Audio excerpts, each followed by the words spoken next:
நாகேஷ் பெயர் எடுத்தானத்தம். என்னுடைய கேள்வி என்னன்னு கேட்டிங்கன்னா, நாங்கள் தெய்வமாக வணங்குற மாட்டை வந்து பக்ரீத் பண்டிகை இது மாதிரி சில விழாக்களில் மாட்டை சரமாரியாக நிறையாக வெட்டி கொண்டதனால் எங்களுக்கு புண்படுமா? படும். இதற்காக நீங்கள் கூறும் கருத்து என்னவென்று கூற வேண்டும். மனம் புண்படுதா? ஆமாம், எங்களுடைய மனம் புண்படுகிறது. அதுக்கான கேள்விகளுக்கு நலங்கலையா? பக்ரீத்துல மாடு இருக்கிறத பத்தி கேக்குறீங்களா? சரி சரி. என்ன கேட்கிறார் சகோதரன் கேட்டா, முஸ்லீம்கள் வந்து பக்ரீத்னு ஒரு பண்டிகை கொண்டாடுறீங்க. அந்த பக்ரீத்தில் மாடுகளை வந்து அறுத்து பலியிடுறீங்க.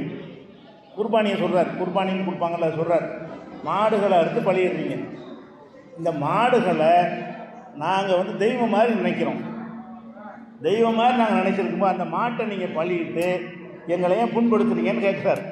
கேள்வி என்னென்னு கேட்டால், மாடுகளை வந்து நாங்கள் புனிதமாக கருதுகிறோம்.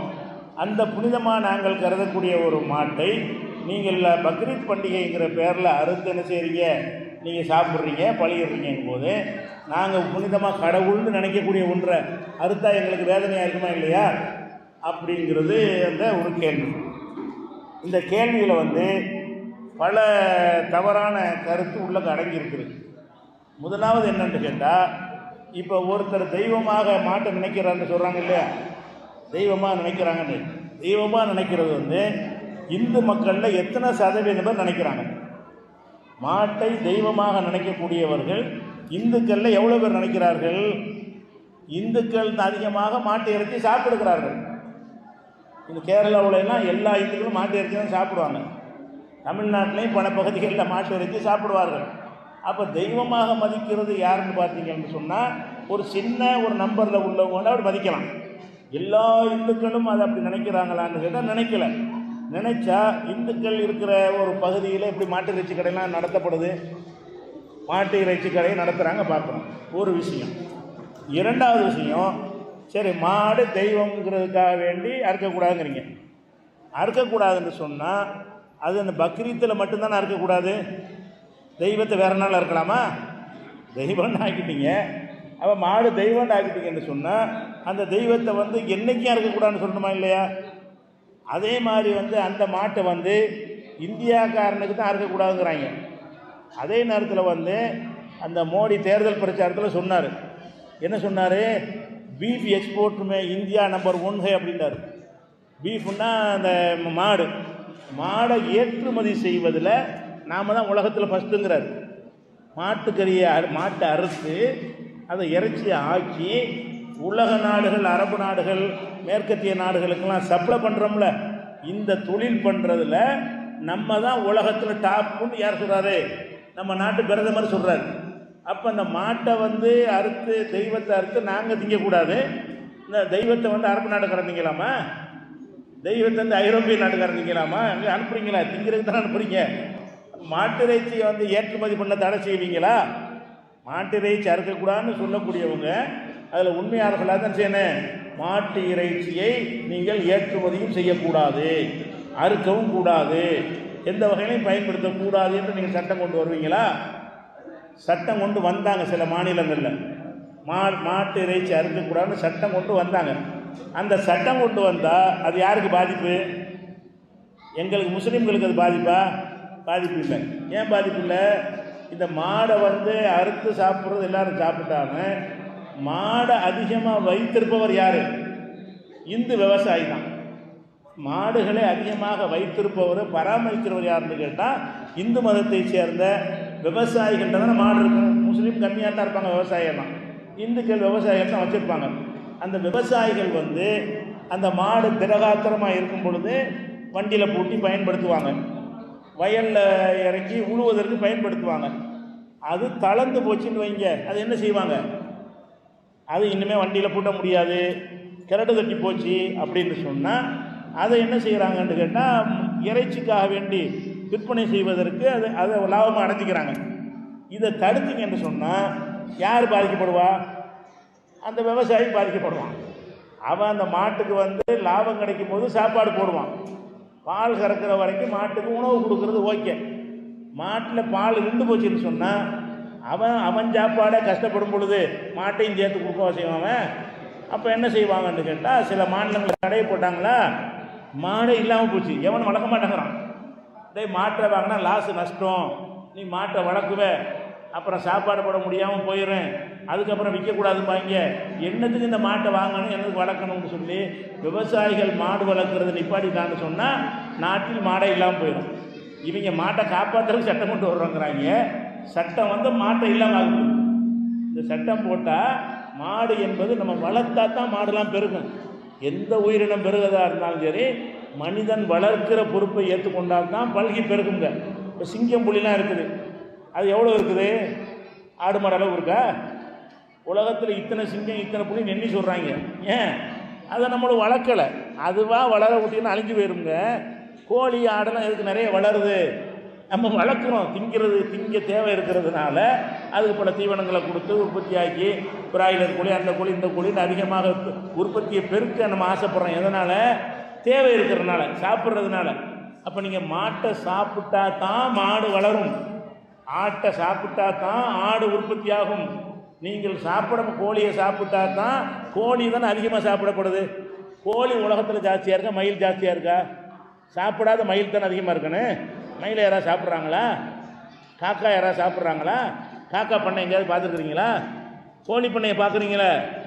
அப்போ இந்த மனிதன் சாப்பிட என்னவாகுதுன்னு கேட்டால், அதை வளர்க்குவான், தீனி போடுவான், நிறைய உற்பத்தி பண்ணி லாபம் சம்பாதிக்கணும். இப்படின்னு அந்த உத்வேகத்தின் காரணமாகத்தான் உயிரினங்கள் பெருகும். இப்போ இந்த சட்டம் கொண்டு வந்தீங்கன்னா, மாட்டை அறுக்காதுன்னு சொன்னீங்கன்னா யாரு கஷ்டம்? நாட்டில் உள்ள ஏழை குடியான மக்களுக்கு தான் கஷ்டம். ஏழை விவசாயிகளை தான் இது பாதிக்கும். அதை ஒரு விஷயத்தை விளங்கிக்கணும். ஒன்று. சரி, அடுத்து என்னன்னு கேட்டால், சரி இந்த மாட்டை தெய்வமாக மதிக்கிறேன்னு சொல்கிறீங்கல்ல, சரி மாட்டை தெய்வம் மதிக்கிறீங்க, மாட்டை மட்டுமா தெய்வம் மதிக்கிறீங்க? இப்போ நிறைய மதிக்கிறீங்களா? எல்லாத்துக்கும் கொண்டு வாங்க சட்டம்.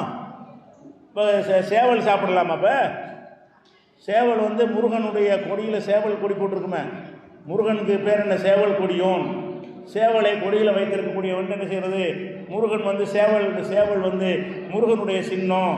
அதனால் இனிமேல் சிக்கன் சாப்பிடக்கூடாதுன்னு சொல்லுங்கள் பார்ப்போம். அதுவும் தானே புண்படுத்துது. சேவல் அறுக்கும்போது முருகனுடைய நம்ம வாகனத்தை அறுக்கிறோமே அப்படின்னு நினைக்க மாட்டாங்களா? அது ஏன் தெரிய மாட்டேன், அதுக்கு அனுமதிக்கிறீங்களே. அப்போ ஒவ்வொன்றையும் நீங்கள் என்ன செய்வீங்க? அப்போ பெருமாள் வந்து பல அவதாரம் எடுத்தாருங்கிறீங்க. அந்த அவதாரத்தில் மச்ச அவதாரம் எடுத்திருக்காரு. பெருமாள் வந்து நினைக்கிறாரு 10 அவதாரம், தசாவதாரம் எடுத்தார்ல. 10 அவதாரத்தில் ஒரு அவதாரம் என்ன? மச்ச அவதாரம். மச்ச அவதாரம்னா மீன் அவதாரம். அப்போ இது மீன் வந்து கடவுள். பெருமாள் வந்து மீன் அவதாரம் எடுத்ததுனால ஒரு வேளை மீன் சாப்பிடாத, மீன் சாப்பிட்டாயானால் எங்கள் நம்பிக்கை அப்படி சொல்லலாமா? மீனை வந்து நீங்கள் வந்து கடவுளுடைய அவதாரம் ஆக்கிட்டீங்கன்னு சொன்னால் கடவுள் அவதாரம் திங்கலாமா?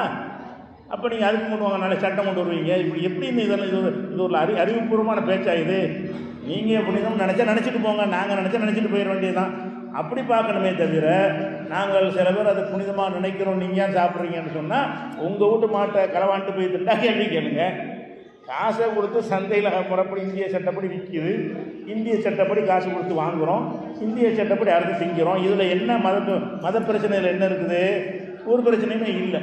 அப்படின்னா ஒவ்வொன்றும் என்ன செய்வாங்க? ஒரு காரணத்தை காட்டிக்கொண்டு இது எங்கள் மதத்துக்கு பாதிப்பு, இது உங்கள் மதத்துக்கு பாதிப்பு அப்படின்னு சொன்னார்களேயானால் அப்புறம் ஒன்றுமே திங்க முடியாது. அதனால் நாங்கள் பிறரை புண்படுத்துறதுக்காக இதை செய்கிறோம். மாடை வந்து இன்னும் சொல்ல போனால், இந்த மாடை தெய்வமாக கருதக்கூடியது வந்து எப்போ வந்துச்சு? மாடை தெய்வமாக கருதக்கூடிய தன்மை வந்து உங்களுடைய பழைய இந்து மதத்தினுடைய பழைய புராண இதிகாசங்களில் சட்டங்கள் அப்படி இருக்காதாச்சு? இல்லை. மாடுகளை வந்து இப்போ எல்லாருமே சாப்பிட்டதாகத்தான் இருக்கிறது. பிறகு தான் இதை உண்டாக்கிட்டாங்க. இப்போ ராமர்னு போடுறாங்கல்ல, ராமரை வச்சு அரசியல் நடத்துகிறாங்க. ராமர் முதல்ல வில்லு வச்சுட்டு இருக்காருல்ல, வில்லு எதுக்கு? வேட்டையாடுறதுக்கு தானே.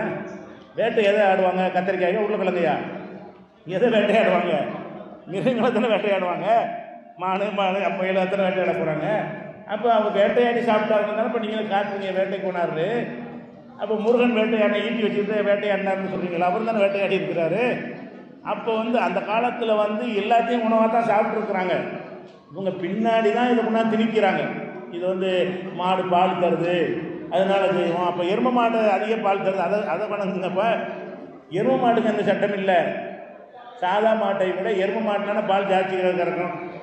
பசு மாட்டை விட எரும மாட்டில் வந்து பால் அதிகமாக கறக்கும். அப்போ எரும மாட்டை தெய்வம்னு சொல்கிறாங்களா? சொல்ல மாட்டேங்கிறாங்க.